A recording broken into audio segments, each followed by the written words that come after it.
ఒక క్షణం ఊహించండి. ప్రపంచం మొత్తం నిశ్శబ్దంగా ఉంది. ఆకాశం ఉంది, భూమి ఉంది, కానీ జీవం లేదు. సమయం కూడా తన ప్రయాణాన్ని ఇంకా ప్రారంభించలేదు. అప్పుడు ఆ అనంత విశ్వంలో ఒక మహాశక్తి ప్రత్యక్షమైంది. ఆ శక్తి సృష్టికర్త బ్రహ్మదేవుడు. అతను నిర్ణయించాడు, ఇప్పుడు సృష్టిని ప్రారంభించే సమయం వచ్చింది. అలా చైత్రమాసం శుక్లపక్షం పాడ్యమి రోజు బ్రహ్మదేవుడు ఈ విశ్వసృష్టిని ప్రారంభించాడు. అదే రోజు మనము ఈరోజు ఉగాదిగా జరుపుకుంటున్నాం. యుగాది అనే పదం ఎలా వచ్చింది? ఉగాది అనే పదం అసలు యుగాది నుంచి వచ్చింది. యుగం అంటే కాలం, ఆది అంటే ప్రారంభం, అంటే కాలానికి ఆరంభమైన రోజు. అందుకే ఈ రోజును కొత్త సంవత్సరంగా భావిస్తారు. తెలుగు, కన్నడ ప్రజలు ఈ రోజునే కొత్త సంవత్సరాన్ని స్వాగతిస్తారు. ఇది కేవలం పండుగ కాదు, ఇది కొత్త ఆశల ప్రారంభం.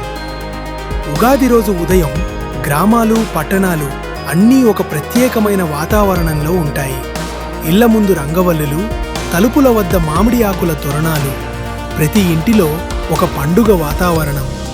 ప్రజలు తెల్లవారగానే అభ్యంగ స్నానం చేసి కొత్త బట్టలు ధరిస్తారు. ఆ తరువాత దేవుడి దగ్గరకు వెళ్ళి ప్రార్థిస్తారు. ఈ రోజున ప్రధానంగా బ్రహ్మదేవుడిని స్మరించుకుంటారు, ఎందుకంటే ఆయనే సృష్టికర్త. అలాగే చాలామంది శ్రీ మహావిష్ణువు మరియు లక్ష్మీదేవికి కూడా పూజ చేస్తారు. ఆ తరువాత కుటుంబ సభ్యులు అందరూ కలిసి ఒక ముఖ్యమైన ఆచారం చేస్తారు. ఒక చిన్న పిల్లవాడు తన తల్లిని అడిగాడు, అమ్మా, ఈ పచ్చడి ఎందుకు తాగాలి? ఇందులో ఎందుకంత రుచులుంటాయి? తల్లి చిరునవ్వుతో చెప్పింది, బిడ్డ, ఇది కేవలం పచ్చడి కాదు, ఇది మన జీవితానికి ఒక పాఠం. ఉగాది పచ్చడిలో 6 రకాల రుచులుంటాయి. వేప పువ్వు చేదు, ఇది జీవితంలో వచ్చే కష్టాలు మరియు బాధలు. బెల్లం తీపి, ఇది సంతోషం మరియు విజయాలు. చింతపండు పులుపు, ఇది ఆశ్చర్యాలు మరియు అనుభవాలు. మామిడి కొత్త రుచి, ఇది కొత్త అవకాశాలు. మిరపకాయ కారం, ఇది కోపం మరియు ఉత్సాహం. ఉప్పు, ఇది జీవితంలో సమతుల్యత. తల్లి చివరగా చెప్పింది, బిడ్డ, జీవితం కూడా ఈ పచ్చడి లాంటిదే.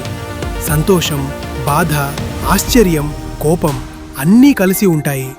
అందుకే ఉగాది రోజు ఈ పచ్చడిని తాగి మన జీవితాన్ని ఎలా ఉన్నా ఆనందంగా స్వీకరిస్తామని సంకల్పం చేస్తాం. ఉగాది రోజు మరో ముఖ్యమైన ఆచారం ఉంది, అదే పంచాంగ శ్రవణం. పండితులు కొత్త సంవత్సరానికి సంబంధించిన గ్రహాల స్థితి, రాశిఫలాలు, శుభముహూర్తాలు చెబుతారు. ప్రజలు ఆసక్తిగా వింటారు, ఎందుకంటే అది కొత్త సంవత్సరానికి ఒక మార్గదర్శకమని నమ్ముతారు. ఉగాది పండుగ మనకు చెప్పే గొప్ప సందేశం, ఉగాది మనకు ఒక గొప్ప విషయం గుర్తు చేస్తుంది. జీవితం ఎప్పుడూ ఒకేలా ఉండదు. కొన్ని రోజులు తీపిగా ఉంటాయి, కొన్ని రోజులు చేదుగా ఉంటాయి. కానీ ప్రతి కొత్త ఉదయం మనకు ఒక కొత్త అవకాశం ఇస్తుంది. అందుకే ఉగాది మనకు చెబుతుంది, ప్రతి ముగింపు తరువాత ఒక కొత్త ఆరంభం ఉంటుంది. భక్తులారా, ఇదే ఉగాది పండుగ వెనుక ఉన్న ఆధ్యాత్మిక కథ. ఇది కేవలం కొత్త సంవత్సరం ప్రారంభం కాదు, ఇది కొత్త ఆశలు, కొత్త లక్ష్యాలు, కొత్త జీవితం ప్రారంభించే రోజు. మీ అందరికీ ఉగాది శుభాకాంక్షలు.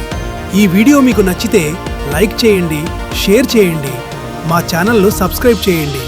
ఇలాంటి మరిన్ని పురాణ కథలు మరియు భారతీయ పండుగల వెనుక ఉన్న రహస్యాలు తెలుసుకోవడానికి మా ఛానల్ను ఫాలో అవ్వండి.